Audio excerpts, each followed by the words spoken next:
Good afternoon, everyone. Thanks for being here. And thank you, Dr. Anderson, especially for being here, coming to Chi-Town. Yes, I love Chicago. We gave you some decent weather for this time of year and some beautiful falling leaves, so we did our part. So glad you're here. Thank you. The book,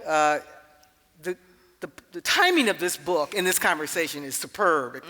We've got an election in a few days, and that's what this is all about. You, in this very impressive book, and it's, as you heard, it's for sale outside the store right after you've got to pick it up. You lay out a long and very disturbing history of voter suppression and the amazing array of techniques and tactics, including poll closures, photo ID requirements, gerrymandering, it goes on and on and on. And this goes back to the late 1890s at least. Yes. So, a lot to talk about, a lot to cover. Why did you decide to do this book? This book really emerged from the talks that I would give on my previous book tour dealing with the book called White Rage, The Unspoken Truth of Our Racial Divide. And I would get to that chapter on Obama called How to Unelect a Black President. And in that chapter, I'm laying out many things that are happening during his term, but one of them is massive voter suppression, to go after the very groups who helped put Obama in the White House.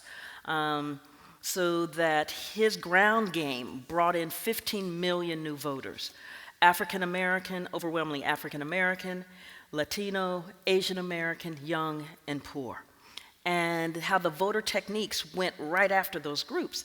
And I would get this question, but I don't understand. How hard is it to have an ID? Everybody's got an ID.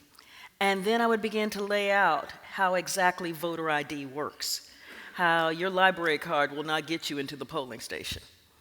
How you'll have a place like Alabama that will systematically figure out how to shut down certain types of ID, like public housing ID is not government-issued photo ID, but your driver's license is, and then to shut down the Department of Motor Vehicles in the Black Belt counties.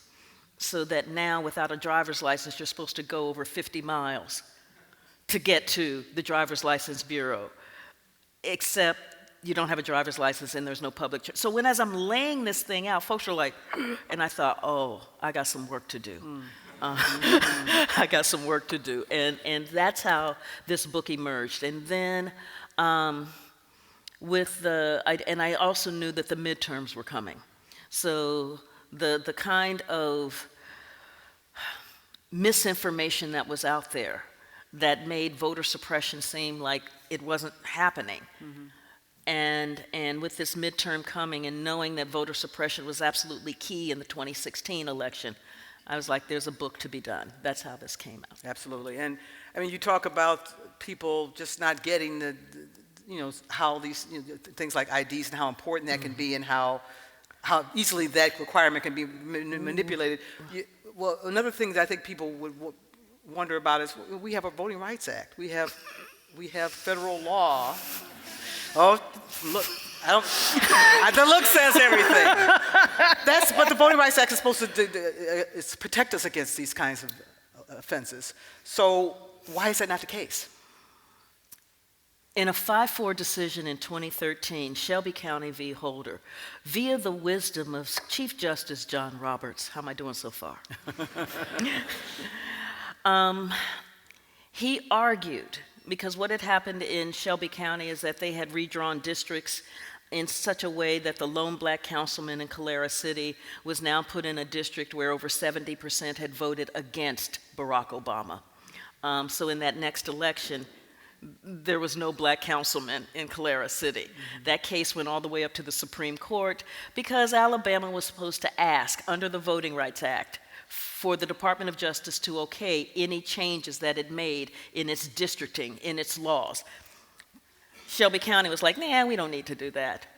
And Chief Justice John Roberts said, well, the kind of racism that made the Voting Rights Act necessary, that kind of racism is no longer active in America anymore. We just don't have that kind of racism. We got a black president. Right. You know, that's what he said. He's like, yeah, look we got a black president, we got black elected officials, we got Latino elected officials, black voter turnout is high. So we just don't, the need really isn't there. The racism that drove this thing just doesn't operate in American society anymore. Okay, I had to stop and take a breath because I was like, I don't know where John Roberts lives, but give me the address. And what he also did, and the other 4 justices, including Clarence Thomas, in this decision, was to ignore that in the 2006 reauthorization of the Voting Rights Act, the Department of Justice had demonstrated that it had stopped over 700 proposed changes to the voting laws because they were racially discriminatory. So the fact that he's looking at a mountain of racially discriminatory changes that these states wanted to make that have been stopped solely because of the Voting Rights Act. But in his head, he can say that racism isn't there anymore. So they gutted. In that 5-4 decision, they gutted the Voting Rights Act. And what that did is, it's almost like a rap song, Who Let the Dogs Out? Whew, these states,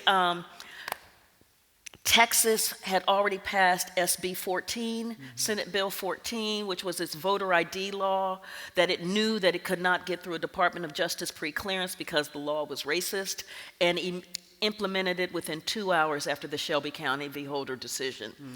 Alabama had passed its law in 2011. The precursor to that was that the Republicans had taped themselves and had recorded themselves, and what they had said was, Republicans meaning who? The Republican legislature in Alabama. Okay. And they had said, we've got to figure out a way how to depress the black voter turnout. This was in a private meeting or? Private meeting, and they're recording themselves because they're trying to do something else on the other side, and they didn't realize the implications for this thing until they realized the implications of what they were saying. And they said, because the thing is that you will have all of these illiterates and these Aborigines getting on these HUD-financed buses and going to the polls. So they knew that this voter ID law that they had just crafted had a racially discriminatory intent and would not get through a Department of Justice pre-clearance. After Shelby County v. Holder, Alabama implemented it. So the main impact of that decision is that it's allowed certain states, not every state in the union, but certain states that had that inclination, or the leadership had that inclination, to basically gut the voting rights laws in their individual jurisdictions. Yes, and so and what that has done is, so states that were under pre-clearance, and after pre-clearance, for instance, on terms of poll closures. So the Shelby County v. Holder decision is 2013. By the time we get to the 2016 election,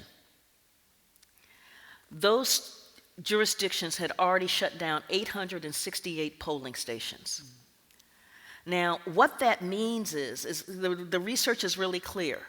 For every 1/10 of a mile that a polling station is moved from the black community, African American voter turnout goes down by 0.5%. And that has to deal with issues of access to transportation, your ability to get to that polling station. And so your economic status and affordability of that transportation. Exactly. So what was it? Was there an average or typical distance that they were moving these polling stations to? So in Georgia, for instance, they tried to and it's always under, because they're not blatant, because this is taking off from the Mississippi Plan of 1890. You're never blatant with it. You always have a very reasonable, rational reason. And so this was for fiscal reasons, to be fiscally, to be fiscally responsible. We can't have all of these polling stations. It just takes up too much money. So we're just going to be responsible and close some of these.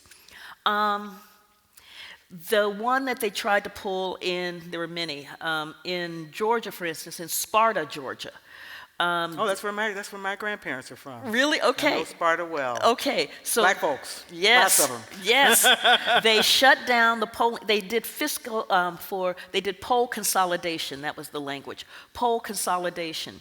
And so the one that they had for African Americans in Sparta was moved 17 miles away from the black community. The one they did in Macon, they put in the sheriff's office. It was only from the kind of vigilance of the NAACP and the Legal Defense Fund and the ACLU that just started pounding on Georgia that, it was like, oh, fine. Yeah. But 868, and there are all these little mechanisms like those kinds of poll closures that used to have to come under the Department of Justice pre-clearance that no longer have to happen. And it has impact. It has a distinct impact, just as these voter ID laws. And I would say one of the things that gutting the Voting Rights Act has done is it has moved the United States of America back to the mid-1950s. Because what that means is that in 1957, because Little Rock had blown up, and this is where 9 African American honor students were trying to integrate Central High. And the explosion in Little Rock, Arkansas was a foreign policy disaster for the United States. You cannot be the Jim Crow leader of the free world. One of these things is not like the other. And so the U.S. tried to do this. We're handling the unfinished business of democracy by passing the 1957 Civil Rights Act, which was to deal with the massive disfranchisement that was going on. But that required multiple litigation that would take years. And then the case would get thrown out for some reason, and then you'd have to start all over again. And the states would delay. This is where we are right now. This is why you see North Carolina continuing to go back through the courts, Texas continuing to go back through the courts, Alabama, Georgia, North Carolina. We're back in the mid-1950s in so many ways.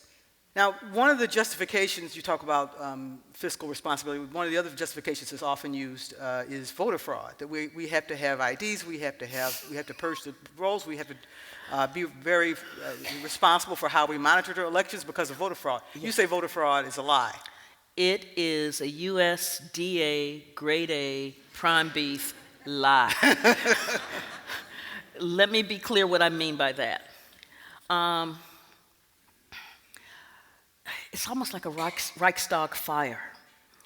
It's something that has been truly made up. In St. Louis, in the 2000 election, remember that 2000 election where Florida couldn't count? Bush v. Gore. Yes.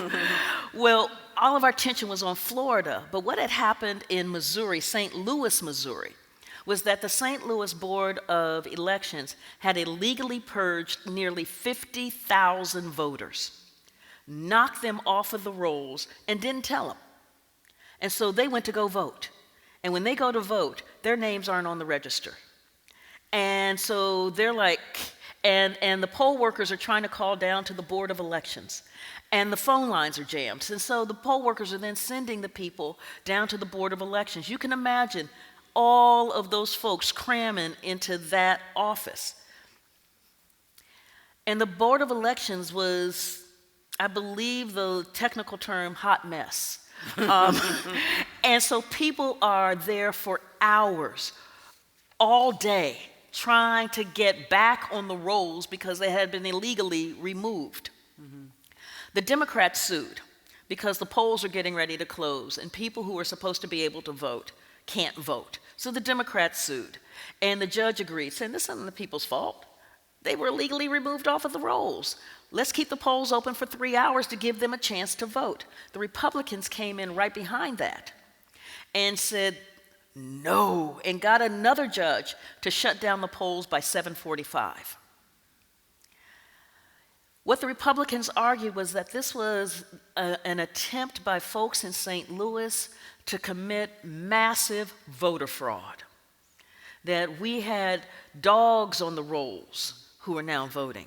We had dead people on the rolls who were now voting, that they were now using the addresses from vacant lots to go vote over and over to steal this election.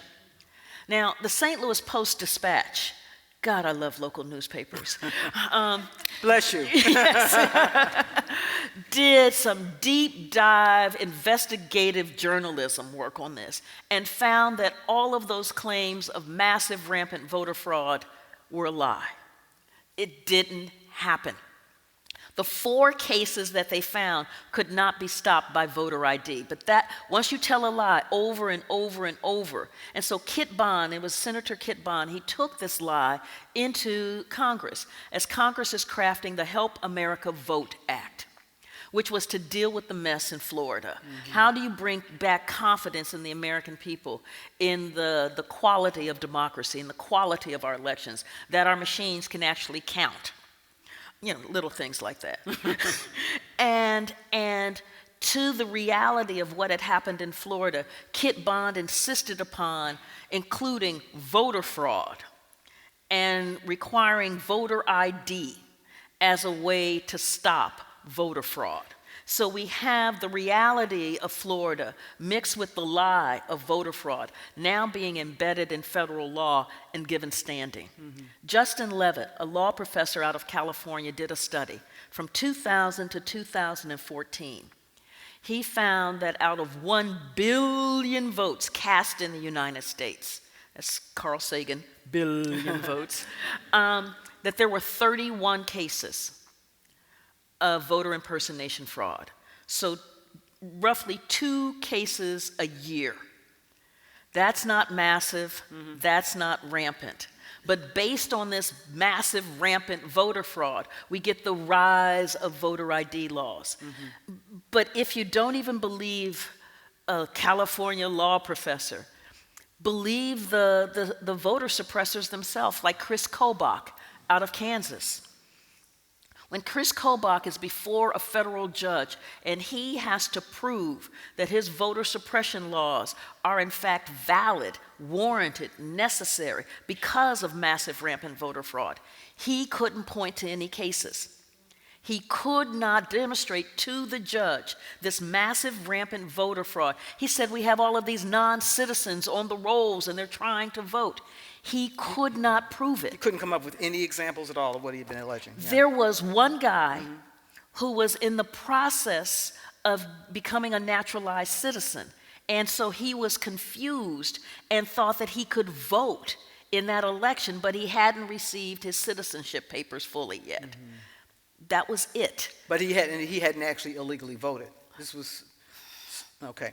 So there are a lot of maybe mistakes or errors that aren't intentional fraud. Yes. But But you're saying that most of the folks that have been trying to justify fraud they can't even come up with. They can't even come. The examples. Right. So Greg Abbott down in Texas, and as I said, Texas implemented its law 2 hours after Shelby County v. Holder, when they're going before Judge Ramos. In Texas, dealing with the voter ID law. And he says, we have massive rampant voter fraud. And she says, okay, show me. He's like, it's massive. She's like, show me. No, it's rampant. Show me. Almost like she's from Missouri, right? Show me. And he had 2 cases in all of Texas. And I'm like, is that rampant? So even the people who are advocating for these voter suppression laws cannot demonstrate rampant voter fraud. It just isn't there, but it is the thing that is powerful in convincing the American people that democracy is in peril and that we have all of these people trying to steal these elections. And so requiring something as innocuous as an ID isn't too much to ask. And so at this point, there was a study done, I think in 2016, and 70% of Americans believed that voter fraud happened at least occasionally, and 50% believed that it happened on a regular basis. That is how powerful this lie has been in terms of sinking its tentacles into the American psyche about the danger that is happening in our democracy. You mentioned the 2000 election, but there's been a much more controversial election much more recently, and that was 2016. And you would make the case that Donald Trump may not have been president if not for voter suppression. Donald Trump would not be president except for voter suppression. Explain that. Give us, make the case. Yeah, because that sounds like really, almost like, what you talking about, Willis? Well, it was a very close election, no doubt. 77,000 votes. Decided by the Electoral College, but where does voter suppression come into that? So let's take Wisconsin, which was one of the states that he carried by a little over 20,000 votes. In Wisconsin, Governor Scott Walker and the Republican legislature had implemented a voter ID law. And then in implementing that voter ID law, that it wasn't any kind of ID, it was a government-issued photo ID in a very narrowed range that included, for instance, your driver's license. Then Governor Walker said for fiscal reasons, he began to reduce the hours that the Department of Motor Vehicles were open in Milwaukee. Now, Milwaukee is where 70% of the state's black population lives. If you can take out Milwaukee, and they also did some chicanery up in Madison, you can flip the state. Then after multiple lawsuits, and and while I'm saying that, so let me back up. While reducing the hours in Milwaukee, they were expanding the hours in the suburbs and in the rural areas of Wisconsin to provide greater access for people to get the IDs that they needed in areas that were predominantly white and then predominantly Republican. But in Milwaukee, shutting them down, moving them, closing the hours, the judge came back and said, "What are you doing?" And they're like, "Oh, okay." And the judge is issuing very strict orders about what they need to do in order to implement this law. They basically refused. They created confusion in the system about what kind of ID you needed to have to vote, when you needed to, all of that. In the 2016 election, there were 60,000 fewer votes in Wisconsin in 2016 than there were in 2012. 60,000 fewer. 68% of that drop happened in Milwaukee. Then let's go to Florida.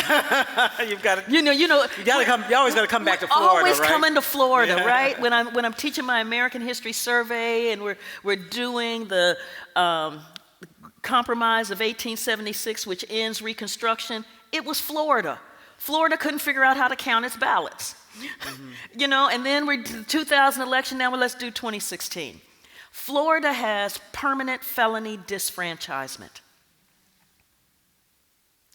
which says that if you have a felony conviction, you have lost your voting rights. 6.1 or 6.2 million Americans cannot vote in America because of felony disfranchisement. 1.7 million of them are in Florida alone. 40% of adult black men in Florida cannot vote because of felony disfranchisement. 40%. Over 20% of the adult black population in Florida cannot vote because of felony disfranchisement. Now, the way that permanent felony, and there are only like 4 states in the nation that have permanent felony disfranchisement. The way that which means that you cannot vote forever once you committed a felony? Well, it means that you don't automatically get your rights back once you have served your time and done your parole, as they say, getting off paper. You don't get your right. It requires a process. That process means you have to wait somewhere between, after you've done everything, you then have to wait somewhere between 7 to 14 years before you can petition the governor's commission. That commission, and remember I talked about 1.7 million in Florida. That commission meets 4 times a year. as there has been a review, an analysis, and they're only letting through a handful, as there's been an analysis of this, they have found that Republicans are twice as likely to receive their voting rights back as Democrats. In the case of this felony In case of the law, permanent right. felony disfranchisement. So I started running the numbers. And just in terms of just Wisconsin and Florida. In Florida, 80% of those who are permanently disfranchised because of a felony conviction are Democrats. 80% of those. The statistics show that when those who had previously been incarcerated get their voting rights back, their voter turnout rate is about 20%. By running those numbers, Hillary Clinton lost Florida by a little over 100,000 votes. By just running those numbers, she would have picked up over 200,000 votes. If the percentage of folks with the felony convictions had been able to, that typically would vote, the 20% had voted, Yes. she would have got that number of votes. Yes. So, I mean, so you're looking at just between Wisconsin and Florida alone, with their electoral college votes, he doesn't get to 270. This is what the power, and this isn't even counting what happened in Michigan, where they didn't have working voting machines in Detroit. Somehow the machines worked in the other areas, but not Detroit. And so these are the kinds of voter suppression activities that are happening, but we don't see them. We don't see them. And I wanted to ask you about that because that relates to the theme of the festival. Yes. The theme is about images and what we see, technology, the impact that has on images, on the symbolism. Yeah. So how would you connect what you've learned about voter suppression to that concept? And I think about it. So when we think of voting rights, we think of Selma and that amazing cinematic explosion on the Edmund Pettus Bridge. Remember that moment where you have the nonviolent protesters who are basically symbolically carrying Jimmy Lee Jackson's body to George Wallace in Montgomery. And there's John Lewis, there's Hosea Williams, and there are all of the nonviolent protesters on the Edmund Pettus Bridge. And lined up, you see the Alabama state troopers, and you see Sheriff Jim Clark and his deputies on horseback with their bullwhips wrapped in barbed wire. And you know that something's getting ready to jump, and then boom, you see those marchers get hit. And you see the tear gas, you see the whips cracking, you see the horses just trampling over people. And that so horrified Americans. ABC Movie of the Week was Judgment at Nuremberg. And ABC cut in to show the footage of Bloody Sunday. But think about this. From 2014 to 2016, 16 million Americans have been removed from the voter rolls, purged. But we don't know this because we haven't seen it. It's not that beautiful cinematic explosion that tells us that something is burning, something is wrong, something has gone awry in the system. Instead, it is that quiet, methodical, bureaucratic slicing through that is whipping away, cutting away at the sinews of American democracy. But because we don't have the explosion, it's not graphic, it's not in front of us. We're standing there and we don't realize that the thing is caving in. Right. That's where we are. Because just from 2014 to 2016, 16 million. Most of those have come under the pre-clearance states that had originally been under the Department of Justice's pre-clearance review. In Georgia, where I live, Lord. Well, we had to get to Georgia because we had to do because Georgia. Everyone is looking at Georgia, and that's particularly that gubernatorial race, and there's been a lot of allegations about voter suppression. So Yeah. I know you've been on the road a lot, but I'm sure you've been keeping up. Oh, absolutely. So what's the key issue that voters should be concerned about and we should be concerned about there? You know, we've got Brian Kemp, who is our Secretary of State, who is running for governor. And he has not recused himself. So I have likened it to being in a game where you really want to win, and you're also the ref. So what we have seen, he has removed 53,000 people who are registered to vote via a program called Exact Match. The way Exact Match works, and this has already gone through the courts, and the courts have said this is racially discriminatory. So the gerrymandered Georgia legislature then made it a law instead of a program just run out of the Secretary of State's office. Still racially discriminatory.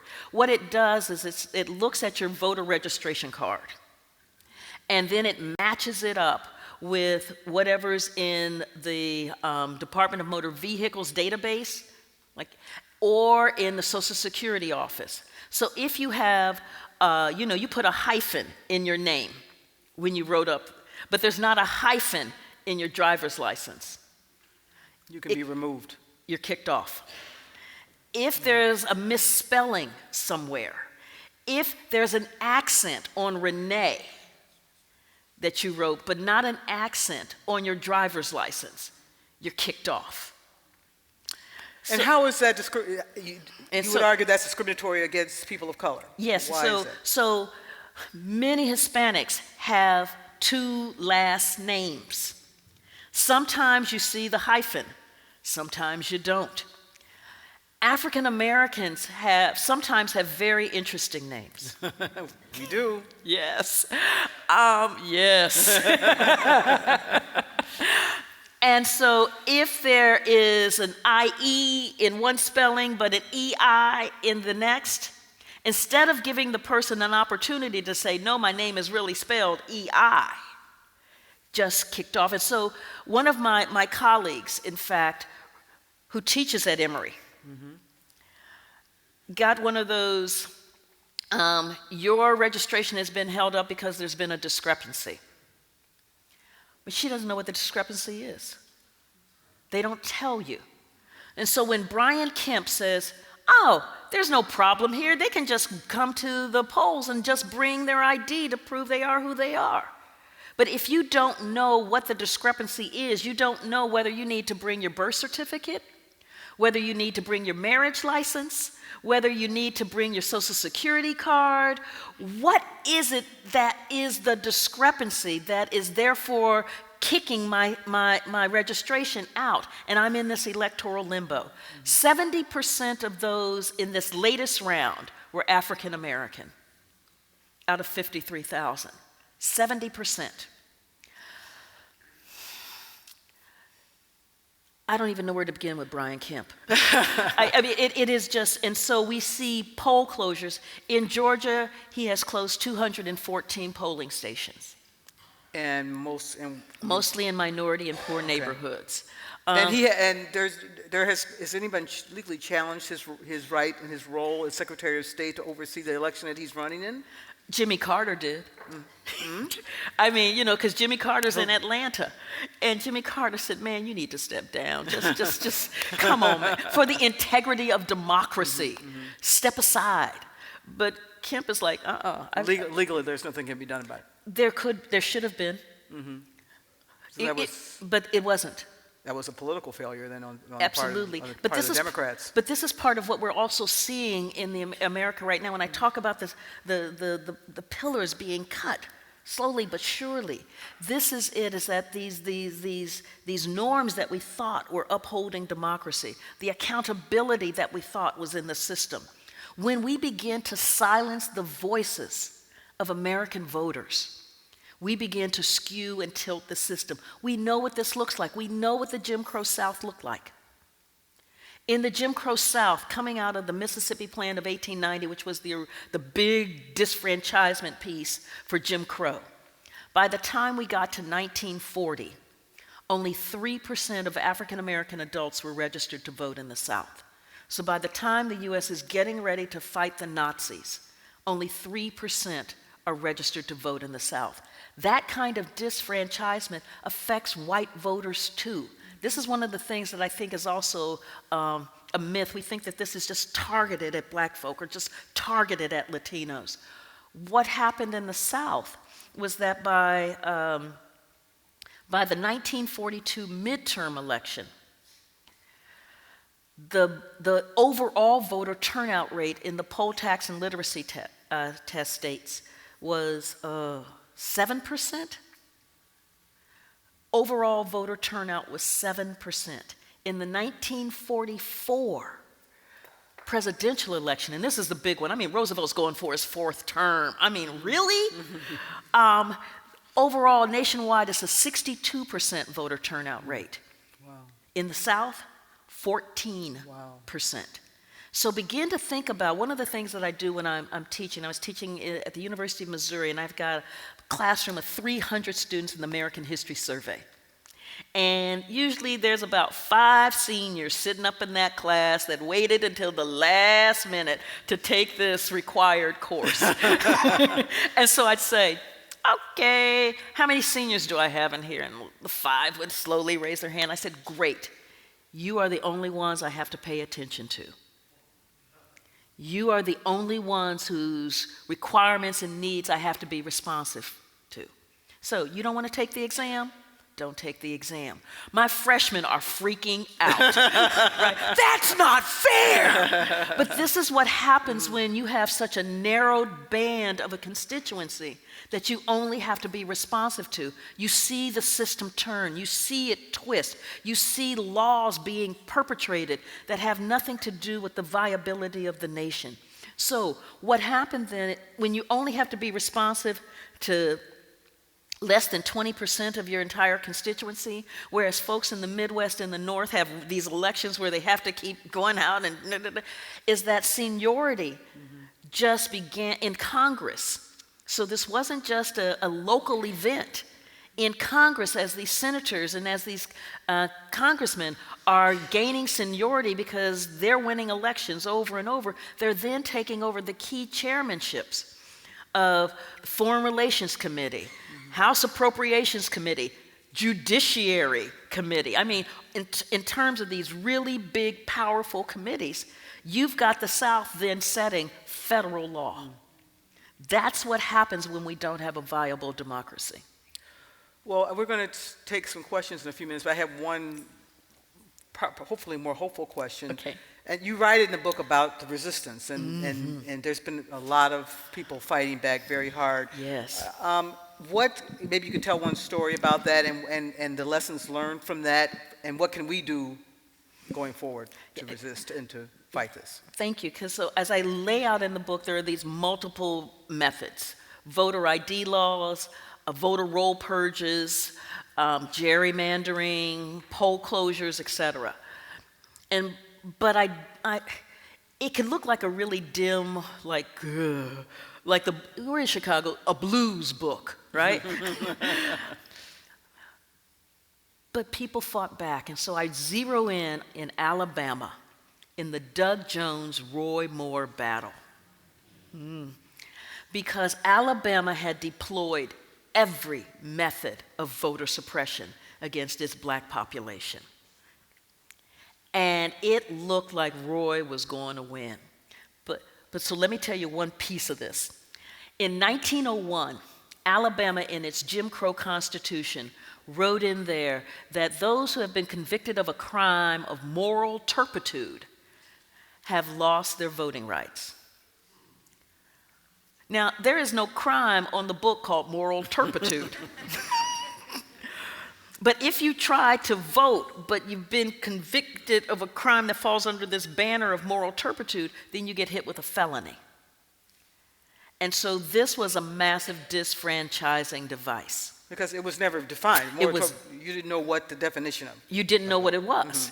And so were you going to risk voting after you had gotten out of prison just to end up back in prison because you had tried to? So by the time, and so the NAACP, the Legal Defense Fund, the ACLU, the League of Women Voters, they are pounding on Alabama for decades to define moral turpitude.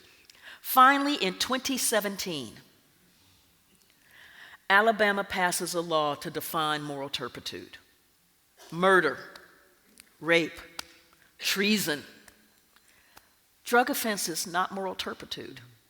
So the civil society, ACLU, NAACP, they turn to Secretary of State John Merrill and they say, great, now would you tell all of the folks that you wrote those letters to that they had lost their voting rights, that now they actually have their voting rights back? And he said, no. I don't think that's a good use of state resources. By 2017, 8% of the adult population in Alabama was disfranchised because of moral turpitude. 15% of the black adult population because of moral turpitude. Civil society looked up and said, son, you don't know my name. And the ACLU and the Legal Society of Alabama, the Ordinary People Society, they jumped in there. First, they started doing a massive publicity campaign, both via social media and on the radio. And this deals with the demographic differences. Because, you know, I'm a Luddite, but I listen to the radio, you know, and saying, hey, you may think that you lost your voting rights. We know that letter you got. But actually, there's a new law. You might have your voting rights back. Come to our restoration clinic, and let's find out. The restoration clinics were set up in black churches, the first one in Selma. And folks were pouring in there, and they had a team of lawyers going through folks' records, going, nope, not moral turpitude, not moral turpitude, not moral turpitude. Then they had a team of volunteers who were going through, going, okay, now this is what you need to do to get registered to vote. And they had worked hard, really hard, to get Alabama to agree that a government-issued photo ID could be your mugshot. That's the power of civil society. Wow. They also went into the jails because Alabama had a law saying if you're in the jail, you can vote absentee as long as you haven't been convicted of a crime of moral turpitude. They went into the jails, figuring out folks and getting people absentee ballots. They also had caravans, because some folks aren't going to step foot in the church. Caravans going into poor neighborhoods. And that process registered thousands upon thousands and thousands of folks. And you think it made a difference in that race? It was a close race. Election, yeah. It was a close race. Civil society, NAACP, Black PAC, Woke PAC, Collective PAC, ACLU, League of Women Voters, Vote Riders, they all swooped in and did that heavy lifting of democracy. John Merrill thought that the voter turnout rate would be 25%. Actually, statewide, it was 40. In the Black Belt counties, 45%. Amen to that. Yes. That is the power. That is how, and beginning to elect folks who don't believe in voter suppression, but actually believe in democracy. That's how we begin to turn this thing around. We have a couple of folks with mics. So if you hold your hand up, okay. So if you could keep your questions really tight so we can get to as many people as possible. Could you talk a bit about provisional ballots? So two pieces disagree, they get a provisional ballot. Who decides if it's accepted or not? Okay, so thank you. So provisional ballots are used when there's some question about whether you're actually registered to vote.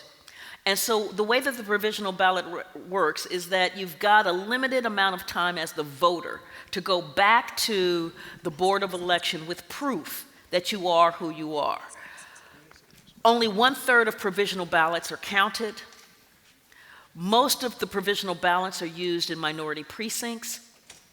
And that is because in some places, so voting is on a Tuesday.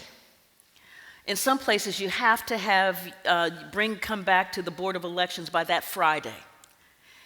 if you are working class, where you have to be at work at 8, When are you going to do it? when are you going to do it? And so this is one of the reasons why provisional ballots, so it looks like it's an off-ramp. It looks like it's but it requires then, boom, coming back with the kinds of documentation that the state requires in order for you to have your ballot counted. So many provisional ballots, the majority of provisional ballots are not counted. Next question? Straight here in the back. Okay. Person in the There are back? several states, 3 states, Colorado, Oregon, and I believe Vermont, which have instituted 100% vote by mail for many years. Isn't it true that that will just move the problem a little bit in that those persons who are homeless, those persons who have living arrangements where it may be fluid or temporary, those persons who are in flooded areas will never get their ballot? Are we substituting one problem for another if other states institute that?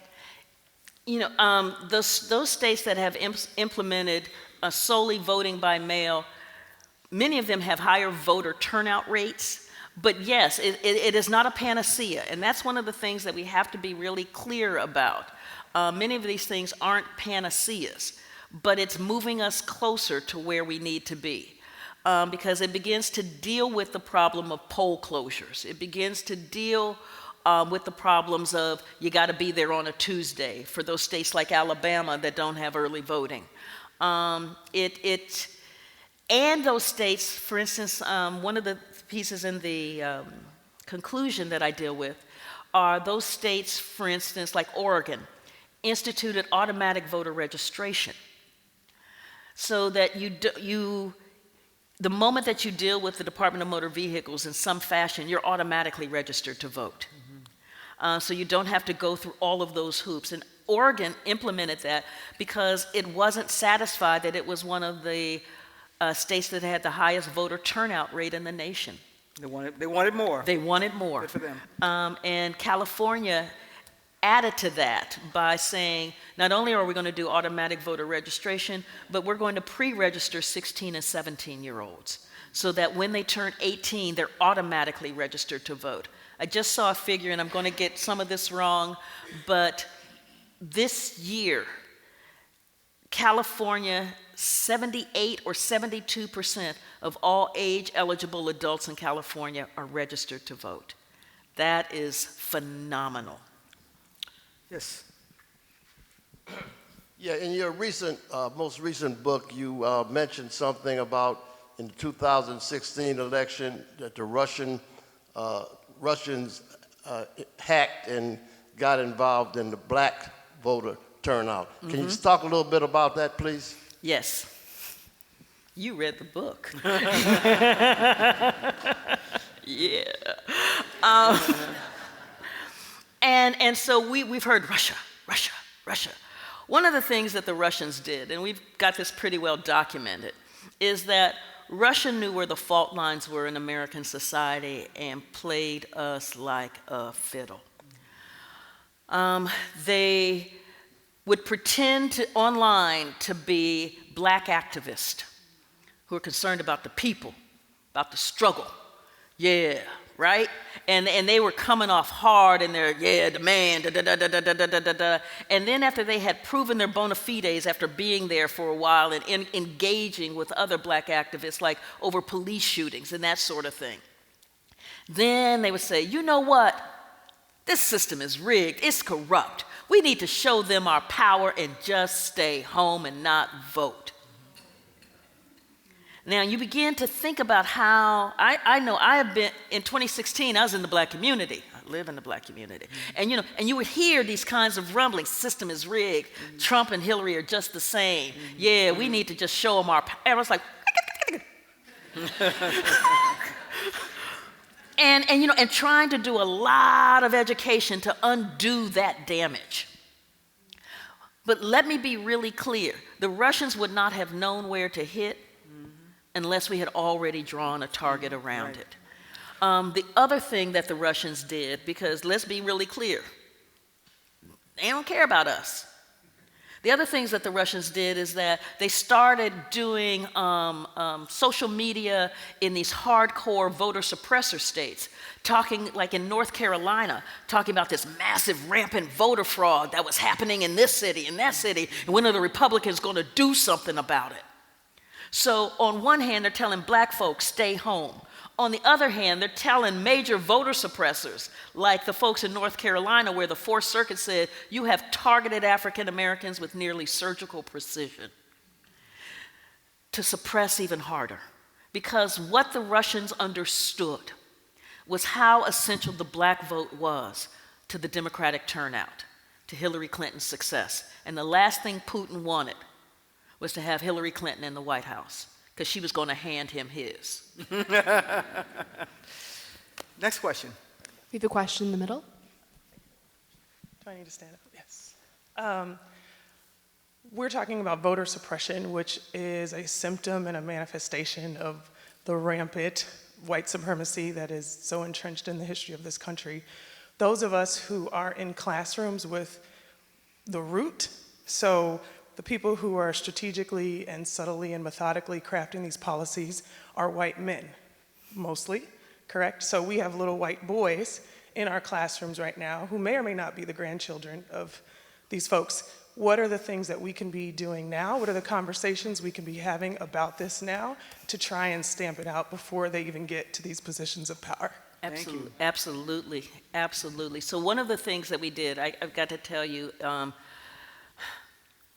we created a young adult version of White Rage. Your previous book. The previous book. And we've got a young adult version of One Person, No Vote coming out next year.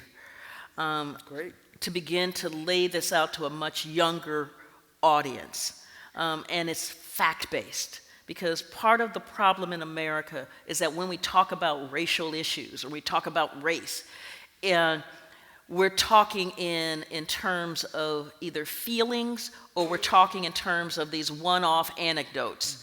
Well, you know, well, my neighbor, da-da-da, and then that becomes the whole norm for everybody. But being able to talk from a space of fact allows us to then begin to engage in terms of the real history, so you don't get diverted. So we say, for instance, and I'm going to move to White Rage quickly. We say, for instance, that the problem in the black community is that black men just don't care about their kids. How many have heard that? Yeah. You know, they just walk off, make all these babies, and just run away. Actually, no. The CDC, in a recent study, found that black men spend more quality time with their children, regardless of the relationship with the mother, than men of any other race or ethnicity in America. When you're speaking from a space of fact, not this one anecdote or these two anecdotes, but from a space of fact, then you're having a very different conversation about what's going on. What are the root causes of what we're seeing happening in these areas? What are we seeing in these schools? When we talk about, well, you know, black folks just don't care about schools. Coming again, or that, well, you know, affirmative action just lets in all of these unqualified minorities into, oh, I don't know, Harvard. Coming in again from a space of fact. The greatest beneficiaries of affirmative action in college admissions are males, overwhelmingly white males.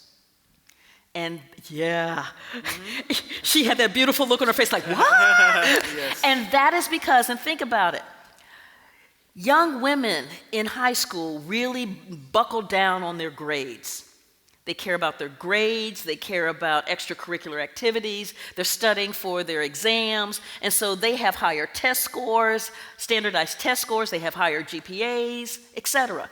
If admissions officers just went by that, you'd have this massive imbalance in college admissions. About 65% women, 35% men. Mm-hmm. That kind of gendered imbalance, now that's based on merit, as we understand it, right? But that gendered imbalance carries a whole range of ramifications for colleges and universities. They don't get as high rankings when they are majority women in US News and World Report. Young men don't want to go to a college that it has that kind of imbalance. Young women don't want to go to a college with that kind of imbalance. Applications begin to decline. But you've got this infrastructure set up, boom.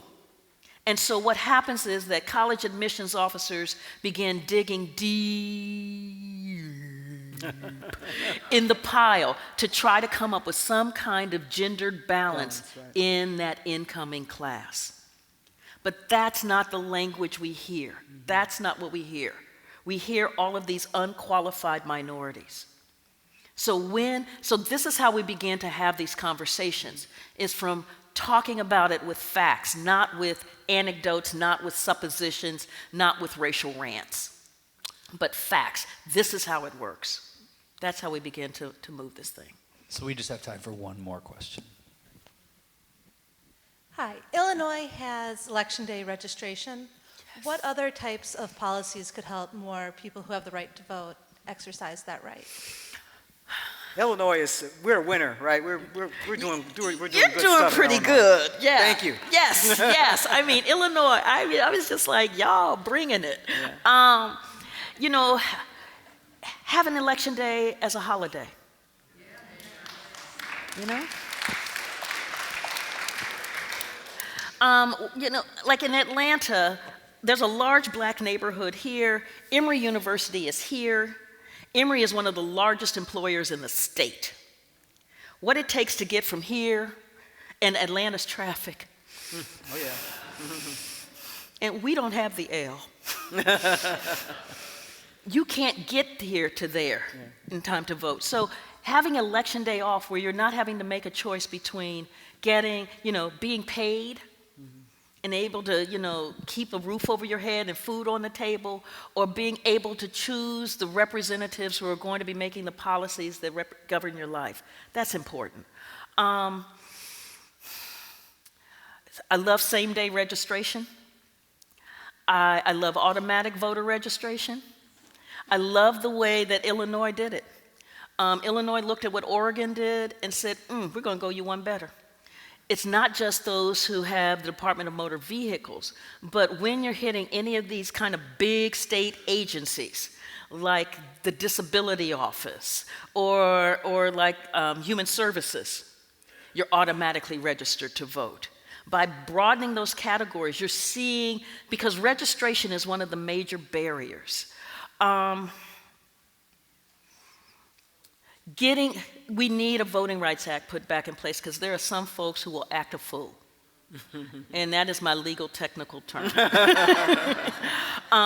It has only been the oversight of an empowered progressive, because there have been times when the DOJ has not been. Like now?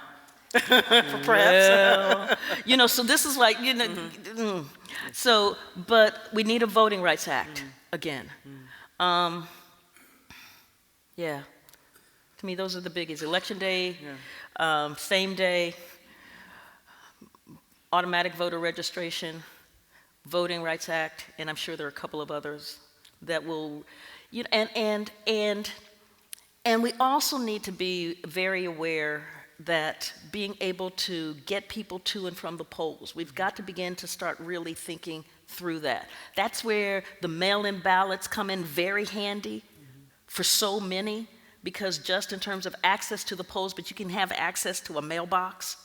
Right. But in Cook County, for this election, we're setting records in terms of the number of people who participated through mail-in ballots, and it's growing every year. So it's a good thing. Yes, but don't do what they did in Maricopa County in Arizona. So they saw mail-in ballots increasing, so they reduced the number of polling stations and went to only one polling center, and there was a 5-hour wait. Now, this is Phoenix.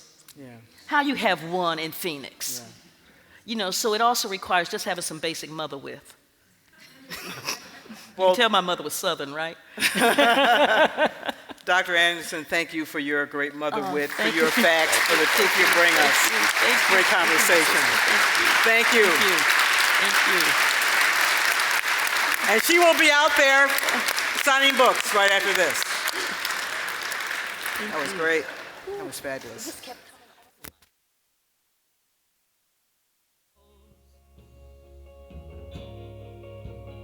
Cause you can't always do it alone. Sometimes you just need a little help on this long way home. On this long